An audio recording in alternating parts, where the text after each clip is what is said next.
Assalamualaikum semua murid-murid. Hari ini kita bertemu lagi untuk pembelajaran pendidikan Islam tahun 6. Oke. Jadi seperti yang kamu nampak di sebelah Ustadz ada bacaan doa. Oke. Jadi macam biasa, mari kita baca doa bersama-sama. Angkat tangan. Oke, semua kita mesti berdoa dengan fokus, penuh perhatian. Oke. Bismillahirrahmanirrahim. Allahumma ftah alaina hikmataka wan syur alaina min khazaini rahmatika ya arhamar rahimin. Amin. Oke, alhamdulillah. Jadi kita sudah baca doa sebelum belajar.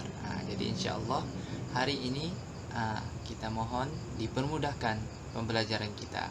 Oke.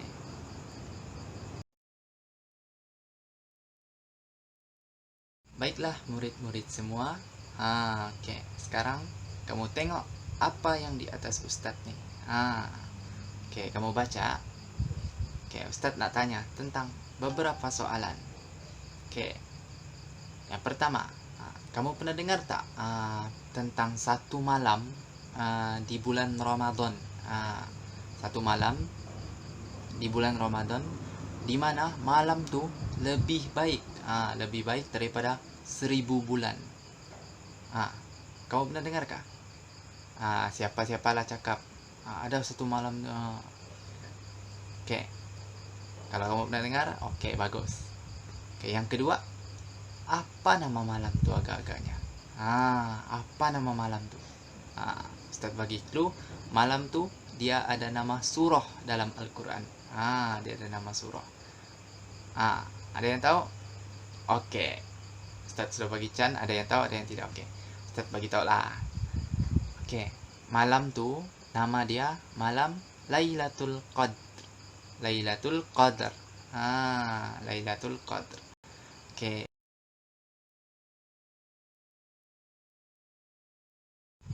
Oke, baiklah. Kan Ustaz bagi tahu tadi tentang malam Lailatul Qadr. Ada surah dalam Al-Quran. Kamu tengok sebelah Ustaz nih.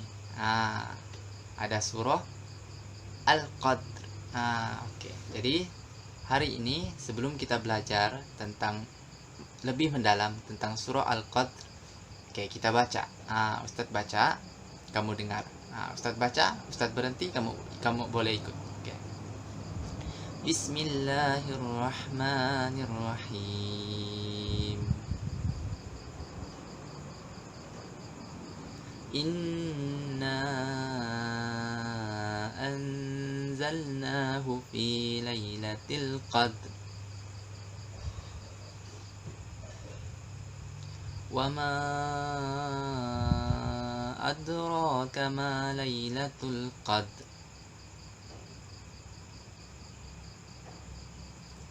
Lailatul qadri khairum min alfi syahr.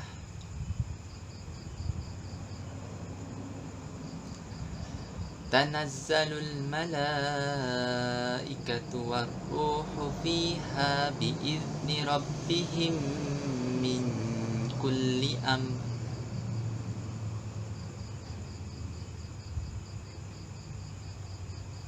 Salamun hiya hatta matla'il fajr. Oke, baiklah. Oke, itu selesai. Kita membaca surah Al-Qadr. Surah Al-Qadr. Oke. Kalau kamu nampak dekat surah sebelah Ustaz nih, surah Al-Qadr nih, Ustaz ada bulatkan. Ada bulat-bulat warna merah kan? Kalau kamu tengok kalimah Al-Qadr. Lepas tu ada lagi kalimah matla'i. Matla'i. Al-Qadr. Dia Al-Qadr, lepas tu mat. Oke, sekadar untuk pengetahuan. Itu yang kita contoh kita sebut Al-Qadr. Mat. Al-Qadr. Itu kita panggil namanya hukum tajwid qalqalah. Qalqalah.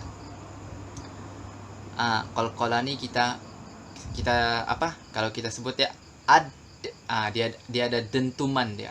Dia ada pup, ad, atto, qad, matto, mattola, mat, macam tu.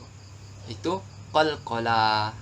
Jadi kalau kamu baca surah nih, pastikan kalau kamu baca contoh ayat pertama, inna anzalnahu fi lailatul qadr. Dia qadr. Ada qalqalanya. Oke, jadi kita teruskan pembelajaran kita hari ini berkaitan surah Al-Qadr. Oke, baiklah, hari ini seperti tajuk di atas nih. Kamu nampak tajuk tuh, warna kuning besar-besar Ustaz sudah tulis tuh. Baca, baca. Tajuk dia apa? Mari mengenal surah Al-Qadr. Oke, itu yang kita belajar hari ini. Mari kita kenal surah Al-Qadr. Oke, jadi sebelah tuh, sebelah sana kamu boleh baca. Dia suruh tekan butang mula. Oke, tekan butang mula. Kita tekanlah. Ustaz tekan. Kita mula. Untuk tekan butang mula. Untuk pembelajaran mulalah. Oke. Oke, baiklah. Oke, kita sudah tekan butang mula tuh. Oke, mula-mula kita belajar untuk surah Al-Qadr nih. Kalau kita mau kenal dia, kita mesti tahu pengenalan dia. Pengenalan surah Al-Qadr. Apa pengenalan dia? Oke, jadi sebelum Ustaz mulakan, kamu boleh buka buku teks pendidikan Islam, muka surat 19. Kamu buka sana, ada pengenalan dia. Ustaz akan jelaskan. Kamu baca dan dengar Ustaz jelas. Ustaz bagi penerang. Oke. Yang pertama, kalau kamu boleh baca, kamu tengok Al-Qadr, surah Al-Qadr nih mengandungi 5 ayat. Ada 5 ayat. Kamu baca, ada ayat dia sampai 5. Lepas tu dia surah ke-97 dalam Al-Quran. Al-Quran ada berapa surah? Al-Quran ada 114 surah. 114. Jadi surah Al-Qadr nih yang ke-97. Maksudnya kalau kamu buka Al-Quran, buka Al-Qadr nih dia belakang-belakang sudah. Dia belakang-belakang. Lepas tu surah Al-Qadr diturunkan di Mekah. Surah-surah dalam Al-Quran nih dia ada 2 tempat dia diturunkan. Pertama di Mekah, kedua di Madinah. Jadi sama ada surah tuh diturunkan di Mekah, dia jadi surah Makkiyah. Kalau dia turun di Madinah, dia jadi surah Madaniyah. Macam tuh. Kita tengok lagi. Apa tuh? Dinamakan Al-Qadr bersempena dengan kemuliaan malam Lailatul Qadr. Macam kan Ustaz sudah beritahu awal-awal lagi tadi tentang satu malam di bulan Ramadan yang lebih baik daripada 1000 bulan. 1000 bulan. Jadi surah nih dia pasal malam itulah, malam Al-Qadr, malam yang hanya ada pada bulan Ramadan. Seterusnya, para malaikat turun pada malam tersebut. Kenapa dorang turun? Dorang bawa keberkatan nih malam tuh dia penuh dengan keberkatan untuk hamba Allah yang soleh, hamba Allah yang beribadat, yang menghidupkan malam Al-Qadr. Contohnya dia mengaji, dia buat sholat sunat, dia sedekah malam tuh. Jadi dia akan dapat berkat daripada malaikat yang turun tuh. Itulah dia kemuliaan dan keberkatan malam Lailatul Qadr. Boleh. Jadi nanti kalau bulan puasa, bulan Ramadan, usahalah untuk hidupkan malam-malam Al-Qadr kita nih. Sebab kita tidak tahu. Bulan puasa ada 30 hari, berarti 30 malam. Jadi antara 30 itu ada satu malam Lailatul Qadar nama dia.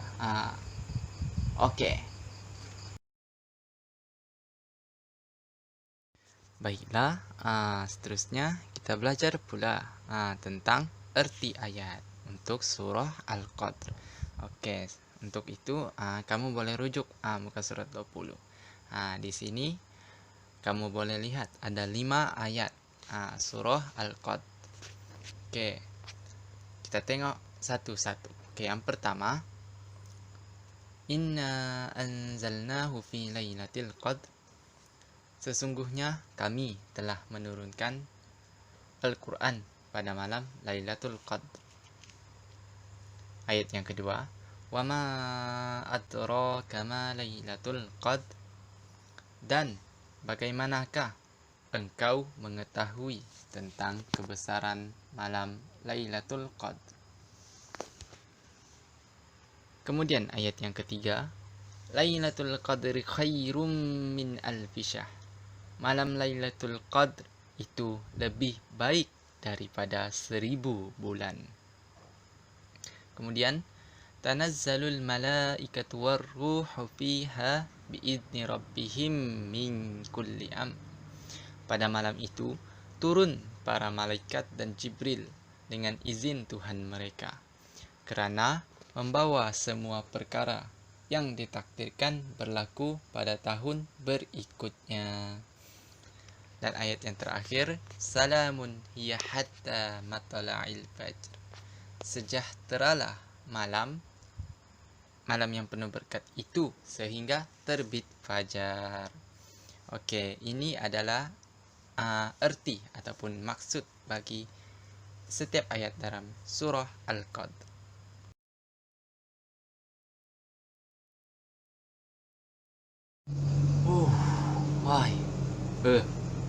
Kesejukan. Okey, jadi kita teruskan dengan tadi sudah baca apa maksud ayat, maksud setiap ayat. Ada 5 ayat kita baca dan maksudnya, maksud surah Al-Qadr. Okey, sekarang kita tengok intisari. Intisari ayat ni maksudnya ayat tu tentang apa, surah tu tentang apa, macam tu dia punya apa isi penting, kandungan dia. Okey, jadi kamu boleh rujuk muka surat muka surat 21, muka surat 21 buku teks kamu. Kamu tengok buku teks muka surat 21. Okey, Ustaz jelaskan yang sikit ya, yang lain kamu boleh baca sendiri. Okey, yang pertama, Allah menurunkan kitab Al-Quran pada malam Lailatul Qadr. Untuk pengetahuan kamu, malam Al-Qadr juga berlaku peristiwa penurunan Al-Quran. Peristiwa penurunan Al-Quran. Okey, yang kalau kita sebut selalunya nama peristiwa ni Nuzul Al-Quran.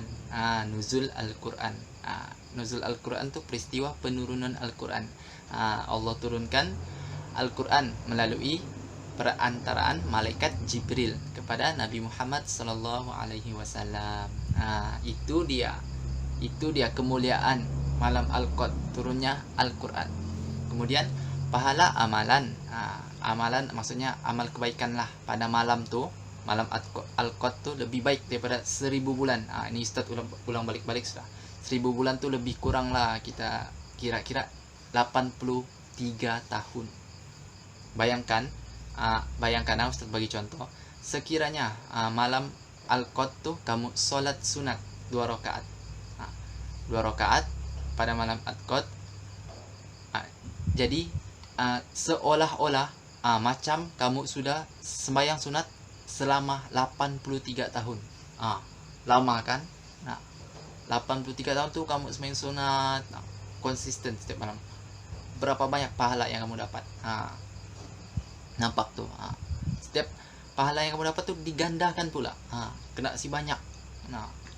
Betapa untungnya orang yang menghidupkan malam Al-Qadr. Jadi apa lagi? Nanti bulan puasa rajin-rajin lah sembahyang, baca Quran. InsyaAllah berjumpa. Kalau kita ada rezeki, kita jumpa dengan malam Al-Qadr. Okey, lepas tu keberkatan malamnya berterusan hingga waktu subuh. Maksud tu waktu subuh ni terbit fajar. Maksudnya keberkatan tu malam tu tenang je.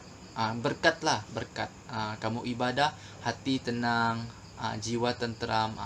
Berkat dia sampai waktu subuh. Maksudnya jam 2-3 pagi kah kau mau baca Quran? Okey, masih lagi dikira. Sampai je subuh. Sampailah waktu subuh. Itulah dia detik-detik terakhir keberkatan malam Al-Qadr. Pagi dia tu tiada sudahlah. Malam tu ya, daripada malam lepas isyak tu, lepas isyak malam ibadah sampai subuh. Dia macam itulah waktu dia. Tapi kalau kamu kuat lah, kalau kamu boleh, insyaallah set alam paling bagus. Paling bagus jam 2-3 pagi tu. Sebab time tu tenang. Kalau ibadah pun insyaallah hati khusyuk. Itu dia. Jadi itu dia 3 intisari ayat yang Ustaz jelaskan. Dalam buku pun ada. Kamu boleh baca untuk lebih faham. Okey. Okey, jadi seterusnya kita pergi kepada pengajaran surah. Pengajaran. Jadi kita sudah berkenalan dengan surah Al-Qad ni. Pengenalan dia, intisari ayat dia, arti ayat dia. Okey, jadi kita tengok pula apa yang kita boleh dapat pengajaran daripada surah ni. Kamu boleh buka buku teks muka surat 22. Kamu boleh buka sekali sambil dengar Ustaz ni. Jadi senang sikit, kamu baca, kamu dengar, kamu tengok Ustaz juga. Okey, jadi apa pengajaran yang kita dapat? Apa yang kita dapat daripada kita baca surah ni? Kita tahu maksud dia, kita tahu intisari ayat dia. Apa yang kita boleh dapat? Okey, yang pertama, kita gandakan ibadah, gandakan amal ibadah kita di bulan Ramadan. Itu pengajaran dia yang pertama. Sebab kita tahu bulan Ramadan ni bulan yang special. Special. Sebab apa? Allah sudah bagi tahu kalau kita buat satu amalan digandakan. Kalau bulan lain itu je lah. Contoh 10. Contoh pahala membantu orang tua. Okey. Normal ini contoh Ustaz bagi contoh. Pahala dia 10. Okey, pahala dia 10. Kita buat bulan ni 10. Okey. Tapi masuknya bulan Ramadan pahala tu jadi 100. Rugi kah? Rugi kan kita kalau kita tidak ambil peluang tu. Jadi kita gandakan, kita tingkatkan, kita maximize, push. Kita push amal ibadah kita. Push macam orang main Mobile Legend lah, push rank. Push rank. Kita push rank ibadah kita di bulan Ramadan. Okey, kemudian yang kedua. Yang kedua pula apa? Bersyukur dengan nikmat Lailatul Qadar. Okey. Jadi sepatutnya kita ni bersyukur sebab Allah bagi dekat orang Islam hambanya satu malam untuk kita top up. Kita tingkatkan darjat amal ibadah kita. Bersyukurlah kena bagi peluang macam tu. Kan? Rugi kalau tidak dapat. Lepas tu yang ketiga, kamu boleh baca sendiri kan, kamu tengok juga dekat sebelah tu, ada Ustaz tunjuk. Yang ketiga ni, malam Lailatul Qadar ni dirahsiakan. Tiada orang tahu. Tiada, dia tidak kena bagi tahu dia malam pertama kah,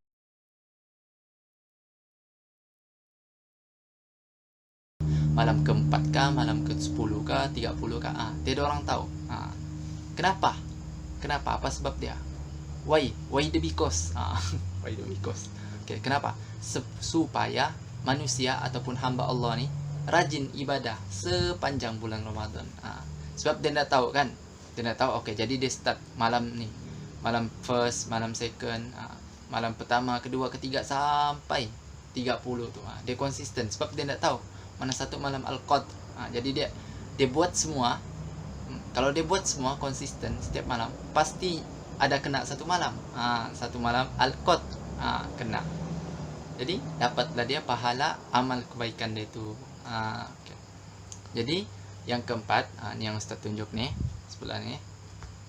Teruskan amalan sunat di bulan Ramadan pada bulan berikutnya. Ini perkara yang selalu orang leka lah, lalai. Sebab bulan puasa aku mau rajin solat, aku mau rajin baca Quran, aku mau rajin buat ni, buat tu. Bulan puasa ya jadi malaikat. Jadi malaikat. Jadi orang baik. Tapi habis puasa, nauzubillah, perangai teruk. Dia macam puasa malaikat, habis dia terus jadi setan. Bukan, enggak lah. Maksudnya dia tidak teruskan amalan kebaikan dia itu di bulan lain. Sepatutnya kalau kita rajin puasa rajin sholat, rajin baca Quran di bulan Ramadan, kita teruskan. Kita teruskan dekat bulan-bulan yang berikutnya. Jadi insya Allah amalan kita berterusan, konsisten, pahala kita pun berterusan. Kan? Jadi kita untung. Kita untung. Sebab bulan Ramadan melatih kita menjadi orang yang meningkatkan amal ibadahnya. Macam tu. Alhamdulillah. Oke, jadi hari ini pembelajaran kita sudah selesai. Oke. Ustadz pun banyak sudah bercakapkan. Oke. Jadi kamu boleh tengok apa yang kita belajar hari ini. Apa yang kamu dapat. Oke. Kamu tengok atas Ustadz nih. Ustadz sudah tulis siap-siap. Oke, yang pertama kita belajar pengenalan surah Al-Qad. Pengenalan yang awal-awal sekali. Pengenalan, kita kenal dari dulu kan. Kalau mau kenal orang mesti berkenalan. Kenallah dulu. Macam kamu tahu surah Ustaz kan. Kenal sudah. Macam tu. Lepas tu yang kedua, kita tahu erti dan intisari daripada surah Al-Qad ni. Intisari dia maksudnya isi kandungan lah, poin-poin penting dalam surah Al-Qad. Erti dia pun. Dan yang ketiga, apa yang ketiga? Pengajaran. Yang ketiga ni poin penting lah. Sebab apa yang kita boleh ambil, apa yang kita boleh manfaatkan, apa yang kita boleh manfaatkan daripada surah Al-Qad ni. Ada kan pengajaran-pengajaran dia yang Ustaz sudah jelaskan tadi. Jadi itulah perkara yang kita belajar hari ini. Ustaz harap kamu boleh amalkan, baca surah Al-Qad ni. Baca, lepas tu tengok maksud dia, tengok erti dia tu. Ambil benda-benda ataupun ambil manfaat kebaikan daripada surah Al-Qad ni. Nanti insyaallah bulan puasa bolehlah rajin-rajinkanlah diri untuk tingkatkan amal ibadah, amalan sunat tu kuat, tingkatkan. Baca Quran tu, baca Iqra, baca Quran, tolong ibu bapa, cakap sopan santun, berbuat baik kepada orang. Buatlah benda-benda baik ni. InsyaAllah kita akan jadi hamba Allah yang beruntung di dunia dan di akhirat. Oke, itu saja. Assalamualaikum warahmatullahi wabarakatuh.